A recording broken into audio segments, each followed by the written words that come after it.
untuk mengetahui cara pengolahan dan penggunaan ramuan.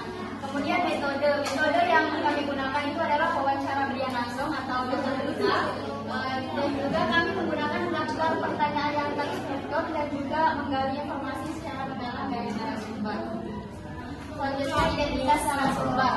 Jadi nama beliaunya ini Bapak Muzafir dengan umur 52 tahun.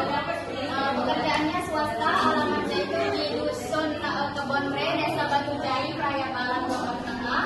Kemudian lama praktiknya itu sekitar kurang lebih 5 tahun. Kemudian sumber ilmunya itu didapatkan dari warisan nenek moyang secara leluhur. Selanjutnya latar belakang beliau menjadi median. Bapak itu sebenarnya tidak bercita-cita khusus menjadi median. Tujuannya itu untuk membantu masyarakat yang sakit. Kemudian dengan cara mengandalkan doa dan keyakinan kepada Tuhan, dan juga mendapatkan tanggapan yang positif dari masyarakat dan dipandang juga sebagai sosok yang membantu masyarakat. Sekian dari saya.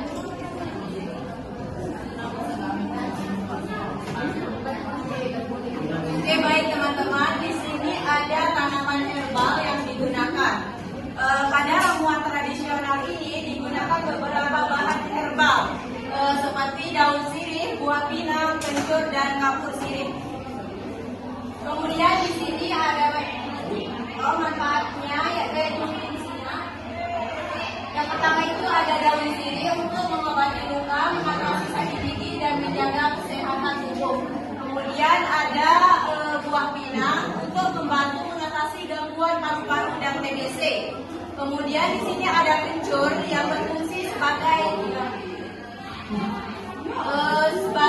panas dalam, luka ringan, kemudian sakit mata berair. Kemudian yang terakhir ada kapur sirih sebagai bahan pelengkap ramuan.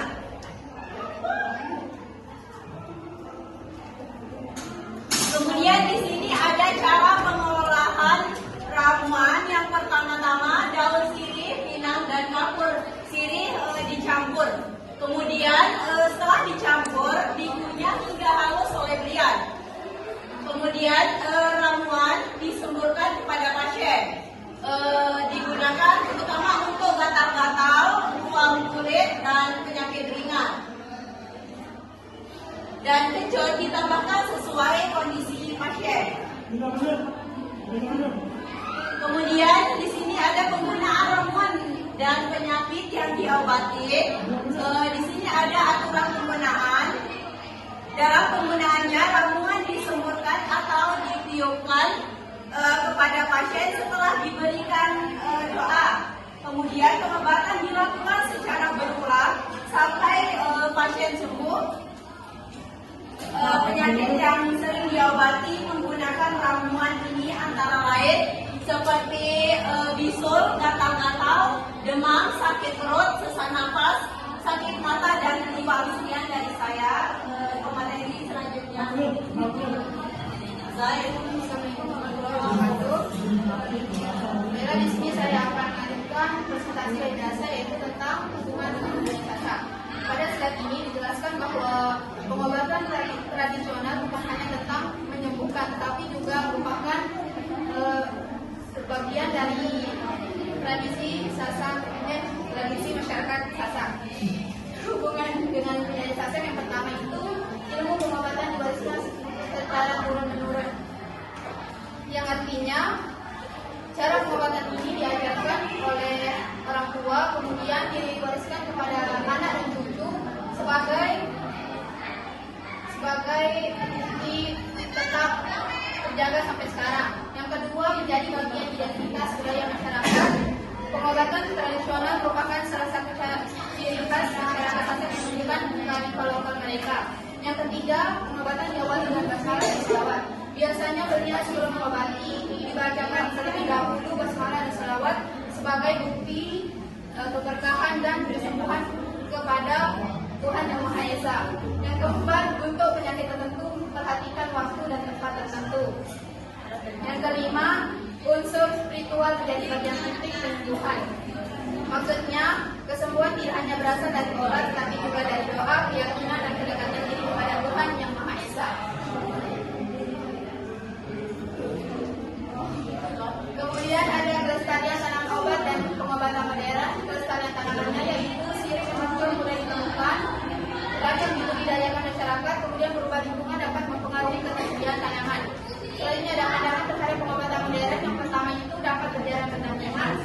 kami, maksudnya obat tradisional bisa menjaga kesehatan, sedangkan obat modern bisa digunakan untuk melengkapi kebutuhan penanganan pada medis.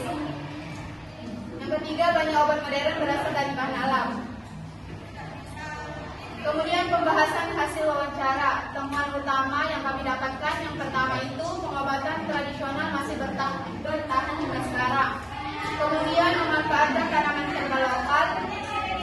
Terus daun sirih menjadi tanaman utamanya. Kemudian mengandung flavonoid, tanin, saponin, dan minyak sirih. Yang terakhir memiliki potensi antibakteri dan anti-inflamasi. Sekian dari saya. Selanjutnya, ekstraksi daun sirih dengan yang baik. Pada penelitian ini, ekstraksi daun sirih dilakukan menggunakan metode microwave assisted extraction atau MAI. Ini merupakan gelombang membantu proses ekstraksi yang aktif dari daun sirih. Keunggulan metode ini adalah waktu ekstraksi lebih cepat, penggunaan larut lebih sedikit, efisiensi lebih tinggi, dan senyawa bioaktif lebih mudah. Hasil ekstraksi dipengaruhi oleh daya microwave waktu ekstraksi serta rasio bahan terbang. Ada kandungan bioaktif daun sirih, langsung saja total mineral itu bisa kalian lihat angkanya, saya sebutkan banyak kuantitasnya. Fenolit itu yang juga berperan sebagai apa itu? Sebagai antioksidan serta memiliki aktivitas antibakteri, sedangkan antioksidan ekstrak daun sirih berada di kisaran menunjukkan kemampuannya dalam menangkap radikal bebas lagi kandungan klorofil total mencapai 55,78 mgml. Sekian. Ada di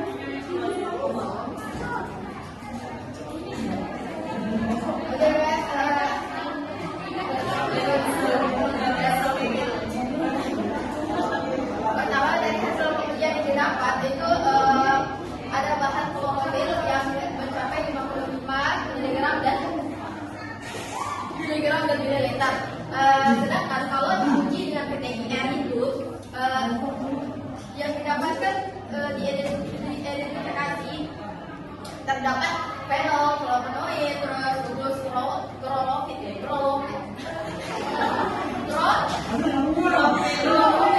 dan ester. Nah, sementara itu kalau diuji dengan GCIS terdapat senyawa lain seperti nematadin, pentol, dan asam hetisadesanoat. Nah, dari senyawa-senyawa tersebut memiliki aktivitas bakteri yang membunuh kuman seperti Bacillus bacillus, Escherichia coli, dan Klebsiella pneumonia. Artinya zat ini bisa membunuh kuman yang ada di dalam tubuh atau menghambat. Nah, dari kesimpulannya, obat tradisional ini masih dipakai sama orang sasak atau masih dipercayai, dan bahan utamanya ialah daun sirih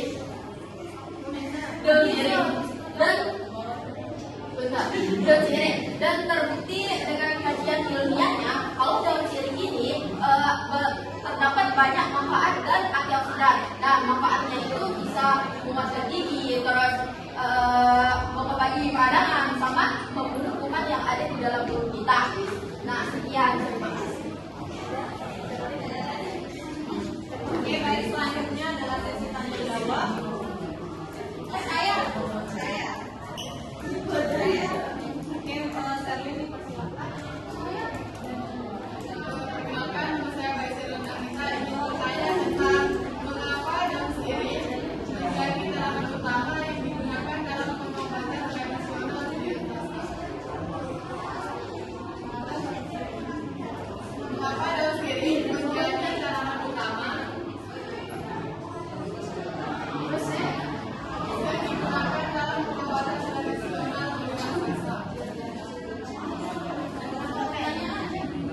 Daun sirih memiliki berbagai kandungan senyawa bioaktif seperti flavonoid, carbonin, tanin, fenolik, dan zat asidi yang berkhasiat sebagai antibakteri, antiinflamasi, antioksidan.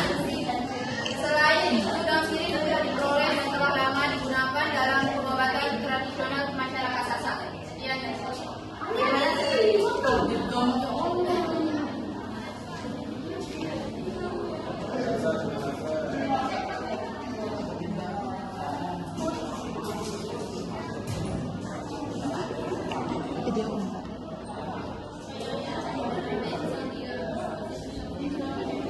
Mau ambil kelas. pertanyaan kedua akan dijawab oleh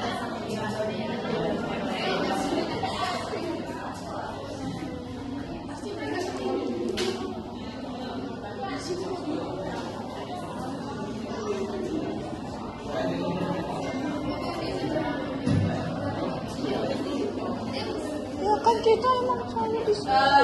Saya akan menjawab pertanyaan dari Yeni, yaitu apa saja kandungan senyawa bioaktif yang terdapat pada daun sirih yang berpotensi dikembangkan sebagai bahan obat alami. Jadi daun sirih mengandung beberapa senyawa bioaktif ya, yang berpotensi dikembangkan sebagai bahan obat alami, yaitu egenol, bersifat antiseptik, antibakteri, dan peredam nyeri. Kemudian kapinol, yang kuat, diam. Kemudian ada tanin yang membantu mempercepat penyembuhan luka dan mengurangi peradangan.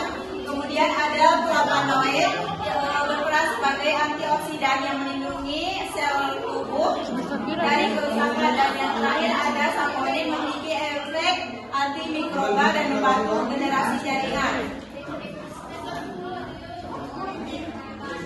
Rima?